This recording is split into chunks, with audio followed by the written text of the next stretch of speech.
आदर्श विरोध कहानी। मुंशी प्रेमचंद महर्षि दयाकृष्ण मेहता के पांव जमीन पर न पड़ते थे।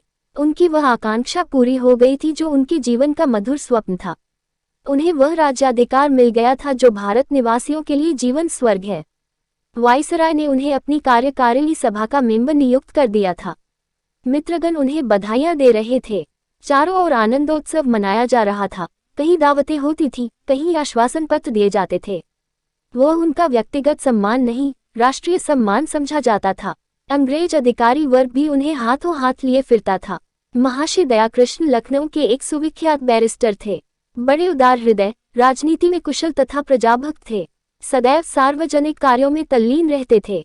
समस्त देश में शासन का ऐसा निर्भय तत्वान्वेषी, ऐसा निष्प्रय समालोचक न था और न प्रजा का ऐसा सूक्ष्मदर्शी, ऐसा विश्वसनीय और ऐसा सहृदय बंधु। समाचार पत्रों में इस नियुक्ति पर खूब टीकाएं हो रही थीं। एक ओर से आवाज आ रही थी, हम गवर्नमेंट को इस चुनाव पर बधाई नहीं दे सकते। दूसरी ओर के लोग कहते थे, ये सरकारी उदारता और प्रजाहित चिंता का सर्वोत्तम प्रमाण है। तीसरा दल भी था जो दबी जबान से कहता था कि राष्ट्र का एक और स्तंभ गिर गया।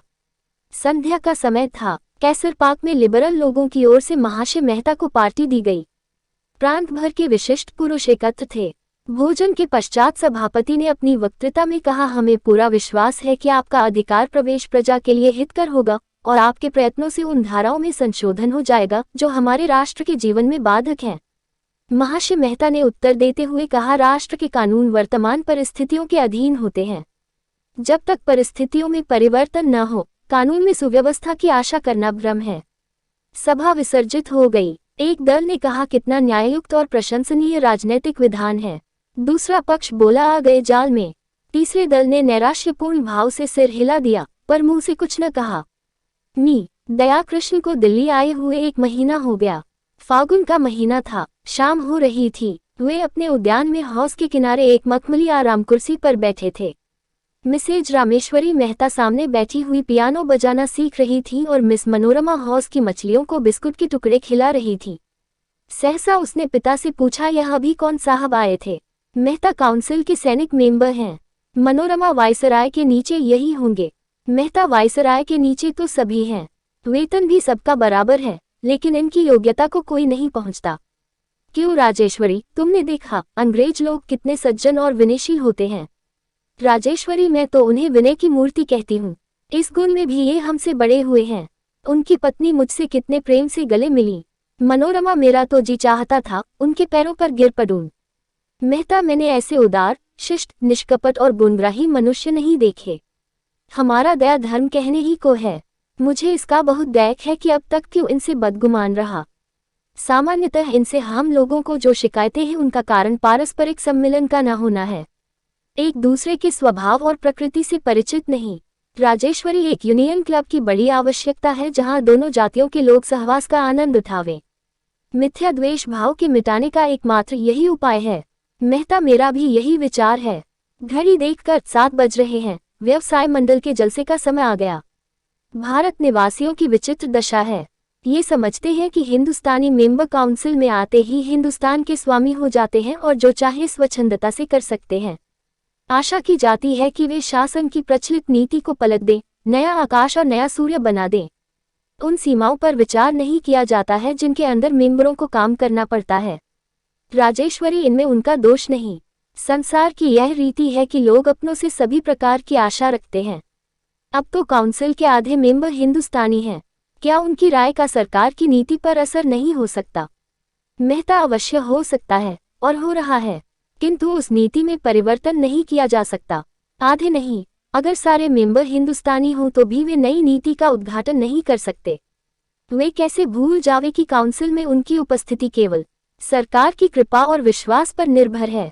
उसके अतिरिक्त वहां आकर उन्हें आंतरिक अवस्था का अनुभव होता है और जनता की अधिकांश शंकाएं असंगत प्रतीत होने लगती हैं। पद के साथ उत्तरदायित्व का भारी बोझ भी सिर पर आ पड़ता है। किसी नई नीति की सृष्टि करते हुए उनके मन में ये चिंता उठनी स्वाभाविक है कि कहीं उसका फल आशा के विरुद्ध न हो।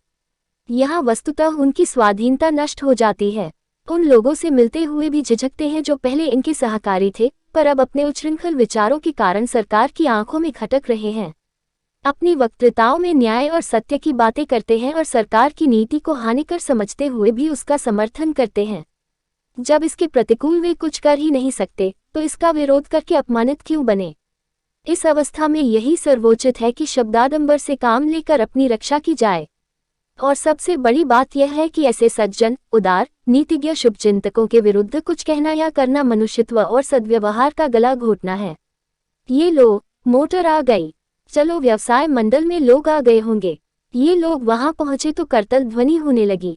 सभापति महोदय ने एड्रेस पढ़ा जिसका निष्कर्ष ये था कि सरकार को उन शिल्प कलाओं की रक्षा करनी चाहिए जो अन्य देशीय प्रतिद्वंद्विता के कारण मिटी जाती हैं।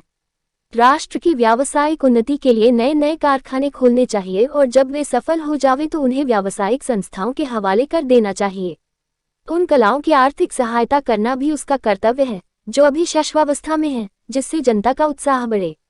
मेहता महोदय ने सभापति को धन्यवाद देने के पश्चात सरकार की औद्योगिक नीति की घोषणा करते हुए कहा, आपके सिद्धांत निर्दोष हैं, किंतु उनको व्यवहार में लाना नितांत दुस्तर है। गवर्नमेंट आपको सम्मति प्रदान कर सकती है, लेकिन व्यावसायिक कार्यों में अग्रसर बनना जनता का काम है। आपको स्मरण रखना चाहिए कि ईश्वर भी उन्हीं की सहायता करता है जो अपनी सहायता आप करते हैं। आप में आत्मविश्वास, औद्योगिक उत्साह का बड़ा अभाव है।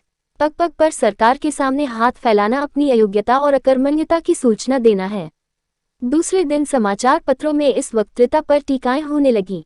एक दल ने कहा, मिस्टर मेहता की स्पीच ने सरकार की नीति को बड़ी स्पष्टता और कुशलता से निर्धारित कर दिया है। दूसरे दल ने लिखा, हम मिस्टर मेहता की स्पीच पढ़कर स्तंभित हो गए। व्यवसाय मंडल ने वही पद ग्रहण किया जिसके प्रदर्शक स्वयं मिस्टर मेहता थे।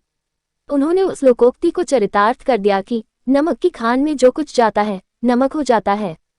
तीसरे दल ने लिखा, हम मेहता महोदय के इस सिद्धांत से पूर्ण सहमत हैं कि हमें पग पग पर सरकार के सामने दीनभाव से हाथ न फैलाना चाहिए। ये वक्तृता उन लोगों की आंखें खोल देगी जो कहते हैं कि हमें योग्यतम पुरुषों को कौंसिल में भेजना चाहिए। व्यवसाय मंडल के सदस्यों पर दया आती है जो आत्मविश्वास का उपदेश ग्रहण करने के लिए कानपुर से दिल्ली गए थे। चैत का महीना था, शिमला आबाद हो चुका था।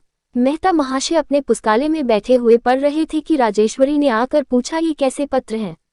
मेहता, यह आय व्यय का मसवदा है, आगामी सप्ताह में काउंसिल में पेश होगा। उनकी कई मदें ऐसी हैं जिन पर मुझे पहले भी शंका थी और अब भी है। अब समझ में नहीं आता कि इस पर अनुमति कैसे दूं। ये देखो, 3 करोड़ रुपए उच्च कर्मचारियों की वेतन वृद्धि के लिए रखे गए हैं। यहाँ कर्मचारियों का वेतन पहले से ही बढ़ा हुआ है, इस वृद्धि की जरूरत ही नहीं, पर बात जबान पर कैसे लाऊं? जिन्हें इससे लाभ होगा वे सभी नित्य के मिलने वाले हैं। सैनिक व्यय में 20 करोड़ बढ़ गए हैं।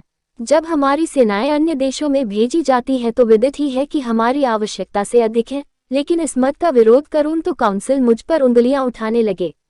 राजेश्वरी, इस भय से चुप रह जाना तो उचित नहीं, फिर तुम्हारे यहाँ आने से ही क्या लाभ हुआ?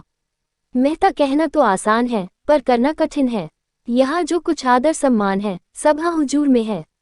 वायसराय की निगाह जरा तिरछी हो जाए तो कोई पास न फटके, निक्कू बन जाऊं। ये लो, राजा भद्र बहादुर सिंह जी आ गए। राजेश्वरी, शिवराजपुर कोई बड़ी रियासत है?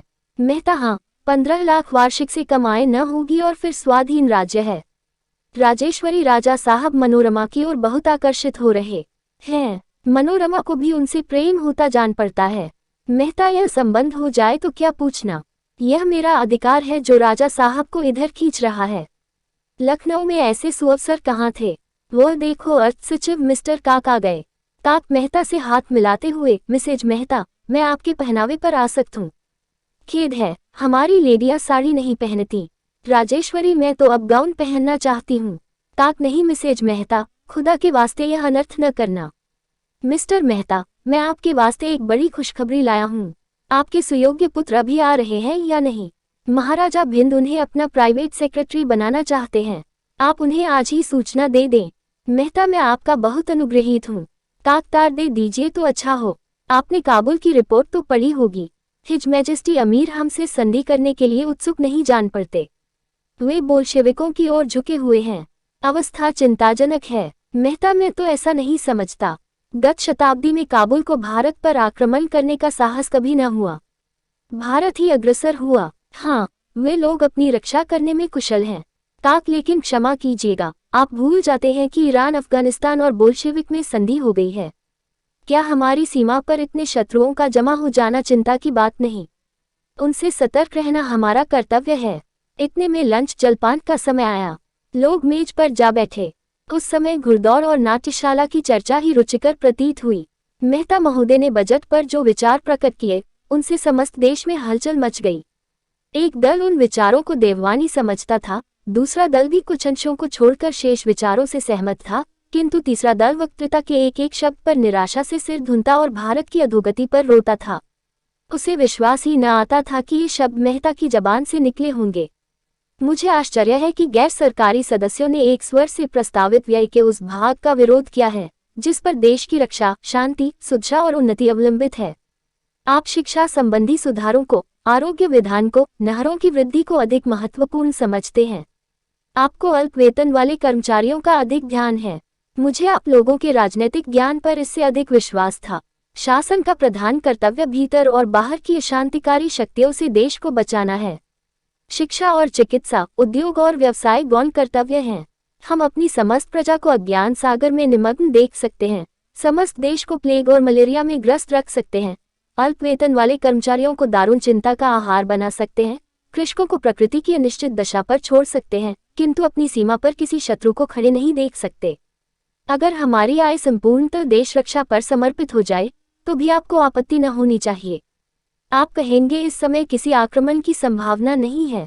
मैं कहता हूँ संसार में असंभव का राज्य है। हवा में रेल चल सकती है, पानी में आग लग सकती है, वृक्षों में वार्तालाप हो सकता है, जड़ चैतन्य हो सकता है। क्या ये रहस्य नित्य प्रति हमारी नजरों से नहीं गुजरते? आप कहेंगे राजनीतिज्ञों का काम संभावनाओं के पीछे दौड़ना नहीं, वर्तमान और निकट भविष्य की समस्याओं को हल करना है। राजनीतिज्ञों के कर्तव्य क्या हैं? मैं इस बहस में नहीं पड़ना चाहता, लेकिन इतना तो सभी मानते हैं कि पथ्य औषधि सेवन से अच्छा होता है। आपका केवल यही धर्म नहीं कि सरकार के सैनिक व्यय का समर्थन करें, बल्कि यह मंतव्य आपकी ओर से पेश होना चाहिए। आप कहेंगे कि स्वयं सेवकों की सेना बढ़ाई जाए। सरकार को हाल के महासंग्राम में इसका बहुत ही खेदजनक अनुभव हो चुका है। शिक्षित वर्ग विलासप्रिय, साहसहीन और स्वार्थ सेवी हैं। देहात के लोग शांतिप्रिय, संकीर्ण हृदय, मैं भीरू न कहूंगा, और गृह सेवी हैं। उनमें वह आत्मत्याग कहाँ, वह वीरता कहाँ, अपने पुरखों की वह वीरता कहाँ? और शायद मुझे ये याद दिलाने की जरूरत नहीं कि किसी शांतिप्रिय जनता को आप 2-4 वर्षों में रंगकुशल और समर प्रवीण नहीं बना सकते। जेठ का महीना था, लेकिन शिमले में न लू की ज्वाला थी और न धूप का ताप। महाशय मेहता विलायती चिट्ठियां खोल रहे थे। बालकृष्ण का पत्र देखते ही फड़क उठे, लेकिन जब उसे पढ़ा तो मुखमंडल पर उदासी छा गई। पत्र लिए हुए राजेश्वरी के पास आए। उसने उत्सुक होकर पूछा, बाला का पत्र आया? मेहता, हाँ, ये है। राजेश्वरी, कब आ रहे हैं? मेहता, आने जाने के विषय में कुछ नहीं लिखा, बस सारे पत्र में मेरे जाति द्रोह और दुर्गति का रोना है। उसकी दृष्टि में मैं जाति का शत्रु, धूर्त, स्वार्थांध, दुरात्मा, सब कुछ हूँ। मैं नहीं समझता कि उसके विचारों में इतना अंतर कैसे हो गया। मैं तो उसे बहुत ही शांत प्रकृति, गंभीर, सुशील, सच्चरित्र और सिद्धांतप्रिय नवयुवक समझता था और उस पर गर्व करता था। और फिर यह पत्र लिखकर ही उसे संतोष नहीं हुआ। उसने मेरी स्पीच का विस्तृत विवेचन एक प्रसिद्ध अंग्रेजी पत्रिका में छपवाया है। इतनी कुशल हुई कि वह लेख अपने नाम से नहीं लिखा, नहीं तो मैं कहीं मुंह दिखाने योग्य न रहता। मालूम नहीं ये किन लोगों की कुसंगति का फल है। महाराज भिंद की नौकरी उसके विचार में गुलामी है। राजा भद्र बहादुर सिंह के साथ मनोरमा का विवाह घृणित और अपमानजनक है। उसे इतना साहस कि मुझे धूर्त, मक्कार, ईमान बेचने वाला, कुलद्रोही कहे। यह अपमान, मैं उसका मुंह नहीं देखना चाहता। राजेश्वरी, लाओ जरा इस पत्र को मैं भी देखूं। वो तो इतना मुंहफट न था। ये कहकर उसने पति के हाथ से पत्र लिया और 1 मिनट में आद्यांत पढ़कर बोली, यह सब कटु बातें कहाँ हैं? मुझे तो इसमें एक भी अपशब्द नहीं मिलता। मेहता, भाव देखो, शब्दों पर न जाओ।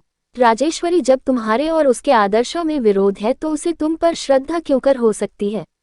लेकिन मेहता महोदय जामे से बाहर हो रहे थे। राजेश्वरी की सहिष्णुतापूर्ण बातों से वे और जल उठे। दफ्तर में जाकर उसी क्रोध में पुत्र को पत्र लिखने लगे जिसका एक एक शब्द छुरी और कटार से भी ज्यादा तीखा था।